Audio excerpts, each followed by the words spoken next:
దేవుడు అంటాడు, ఒక నిమిషం మాత్రమే నేను విడిచిపెట్టాను, గొప్ప వాత్సల్యంతో నిన్ను సమకూరుస్తాను. చెప్పలు కూడా మొదలు గట్టిగా హల్లెలూయా.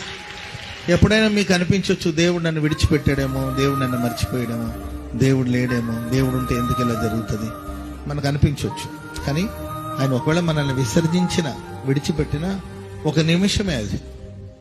Praise the lord. మనమేమో కానీ దేవుడు మనల్ని వదిలేసి ఉండలేడండి. దేవుడికి ఏ బలహీనత ఉండదు నాకు తెలిసినందుకు. బలహీనత లేని వాడే దేవుడు. కానీ ఒకవేళ ఏదైనా బలహీనత ఉంది అనుకుంటే దేవుడికి మనమే ఆయన బలహీనత అంటే. Praise the lord. దేవుని నివాసం ఎవరి మధ్యలో ఉందండి? మనుషుల మధ్యలో ఉంది. ఆయన మనల్ని ప్రేమించి తన పోలిక చొప్పున తన స్వరూపం మందు మనల్ని సృష్టించాడు. మన మీద ఎన్నో ఆశలు ఉంటాయి ఆయనకి. మన మీద ఆయనకి ఎన్నో ఆశయాలు ఉంటాయి. మన పట్ల ఆయన గొప్ప ప్రణాళిక ఉంటుందండి.